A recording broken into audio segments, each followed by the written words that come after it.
Last night, Shinsuke Nakamura cut the best promo of his entire career in the WWE.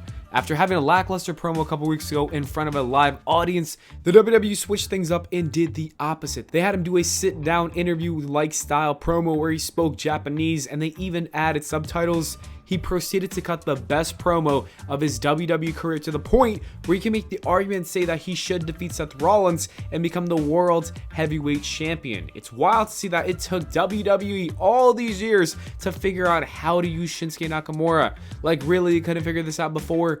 Anyways, the promo made him look like a vicious killer who is going to destroy Rollins at Payback and become champion. Originally, I was disappointed at this matchup. I really didn't care for it, but now I care after this promo. It made a lot of sense. Seth Rollins does indeed have a bad back.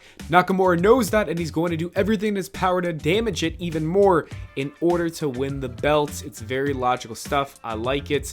Then Seth Rollins even fired back with his own promo, and he got extremely serious as well. This was incredible stuff from both men. Although they didn't have much time to build up this feud, it's been very good. Should Shinsuke Nakamura win the world title after this promo and changing his character? I wouldn't be opposed to it. However, I'm convinced that Gunther is still going to be the one to defeat Seth Rollins for the World Heavyweight Championship, most likely at WrestleMania 40, if not maybe even sooner, so we can get a WrestleMania 40 match between Gunther and Brock for the World Heavyweight Championship.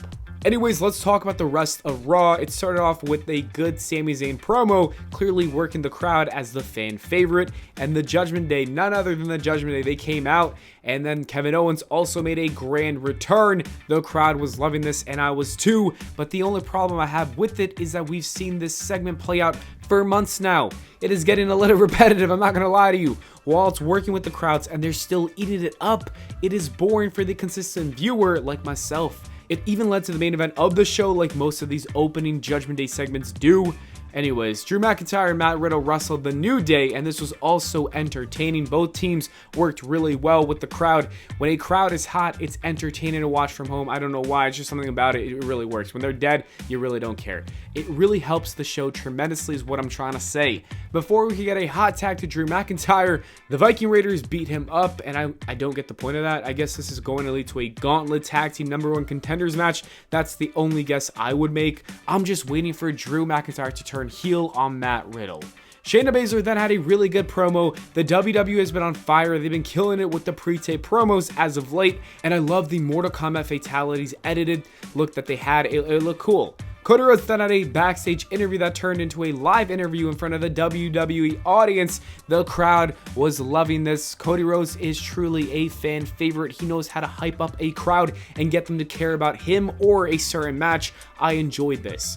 Rhea Ripley then beat Candice LeRae in a 2-minute match, basically a squash match. The IWC was not happy about that, but I think it's fine. Her time will come. Raquel did come out to beat her ass and confront her and tell her that they got a match at Payback. I thought Raquel looked really good on this episode of Raw. She feels like a legit threat. Gunther and Chad Gable then had a match for the IC title, and this was special. I'm honestly so happy for Chad Gable. The guy has been killing it as of late. He's been presented as a star, and the WWE Universe has been loving him. It's starting to feel like he could potentially become a world championship material kind of guy if the WWE continues this. He can definitely become a big mid-card champion as of right now, though. I actually want him to be the one who dethrones Gunther for the IC belts.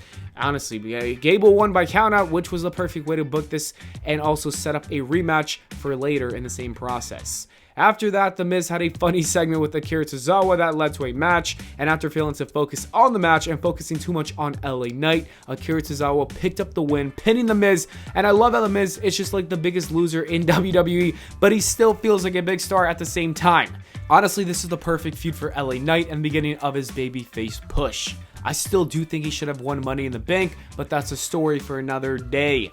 Becky Lynch and Trish Stratus had a promo together, and that shit was ass. The WWE has got to move on from that feud. They have no chemistry. It's gone too long. It needs to come to an end. And to end the show, we had a tag team match between KO and Sami Zayn. And after Kevin Owens used the Money in the Bank briefcase, which disqualified him, then Cody came out saying that's not how the show is going to end. They had a 6-man tag team match, and the big baby faces of Monday Night Raw picked up the win to a thunderous pop.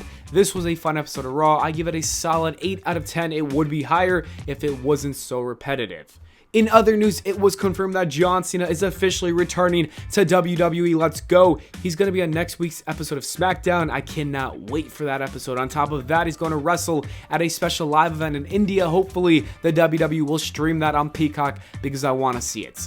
And the last piece of news that I want to talk about is an update on Big E. According to Big E himself, there is still no timeline for his return. I'm not gonna lie, that does hurt, but I'm still rooting for that to make a comeback if he's healthy and medically cleared. We just need to keep waiting this one out. I hope we do get good news soon.